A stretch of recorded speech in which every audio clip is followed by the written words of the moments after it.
நானோ Brilliant Academy திருச்சியின் NEET JEE repeaters புரோகிராமில் சேருங்கள். உங்கள் ஒரு வருட தியாகம் உங்கள் குடும்பத்தின் தலைமுறை மாற்றம். நாளை நாடாளுமன்ற மழைக்கால கூட்டத்தொடர் தொடங்குகிறது. இந்நிலையில இன்று டெல்லியில அனைத்து கட்சி கூட்டம் நடைபெற இருக்கிறது. மேலும் தகவலை செய்தியாளர் ரமேஷ்குமார் வழங்கிட கேட்கலாம். ரமேஷ்குமார், வணக்கம். இது குறித்தான முழு தகவல்கள். நாடாளுமன்ற மழைக்கால கூட்டத்தொடர் நாளை கூட இருப்பதை முன்னிட்டு மத்திய அரசின் சார்பில் அனைத்து கட்சி கூட்டத்திற்கு இன்று அழைப்பு விடுக்கப்பட்டுள்ளது. நாடாளுமன்ற வளாகத்தில் இன்று காலை 11 மணிக்கு நடைபெறக்கூடிய அனைத்து கட்சி கூட்டத்தில் காங்கிரஸ், திமுக, அதிமுக, சமாஜ்வாதி உள்ளிட்ட பல்வேறு கட்சிகளின் நாடாளுமன்ற குழு தலைவர்கள் பங்கேற்கிறார்கள்.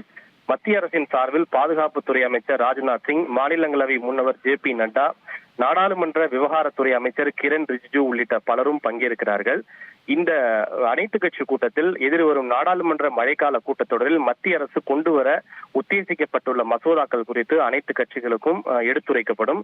மேலும் இந்த கூட்டத்தொடரில் அனைத்து கட்சிகள் என்னென்ன முக்கிய பிரச்சனைகளை எழுப்ப விரும்புகிறார்கள் என்பது தொடர்பாக அவருடைய பார்வை கேட்டு பெறப்பட்டு கூட்டத்தொடரை சுமூகமாக நடத்துவதற்கு அனைத்து கட்சிகளும் ஒத்துழைப்பு வழங்க வேண்டும் என்ற கோரிக்கையை மத்திய அரசின் சார்பில் அவர்கள் முன்னெடுக்க இருக்கிறார்கள். மற்ற கட்சிகள், எதிர்கட்சிகளை பொறுத்தவரை இந்த கூட்டத்தொடரில் அவர்கள் என்னென்ன விஷயங்களை எழுப்ப இருக்கிறார்கள் என்பது தொடர்பான தங்களின் கருத்துக்களையும் முன்வைக்க இருக்கிறார்கள். குறிப்பாக காங்கிரஸ் உள்ளிட்ட மற்ற எதிர்கட்சிகளை பொறுத்தவரை மேற்காசிய பிராந்தியத்தில் மீண்டும் ஏற்பட்டுள்ள போர் சூழல், அதனால் இந்திய பொருளாதாரத்தில் ஏற்படும் பாதிப்புகள் மற்றும் தாக்கங்கள், கச்சா எண்ணெய் விலை உயர்வு உள்ளிட்ட விஷயங்கள் குறித்து தனியாக விவாதம் நடத்த வேண்டும் என்று வலியுறுத்த திட்டமிட்டிருக்கிறார்கள். திமுக, அதிமுக உள்ளிட்ட தமிழக கட்சிகளை பொறுத்தவரை மேகேதாட்டு அருகே கர்நாடக அரசு அணை கட்டும் விவகாரம் தொடர்பாக அவையினுடைய அலுவலை ஒத்திவைத்துவிட்டு விவாதம் நடத்த வேண்டும் என்று வலியுறுத்த அவர்கள் திட்டமிட்டிருக்கிறார்கள்.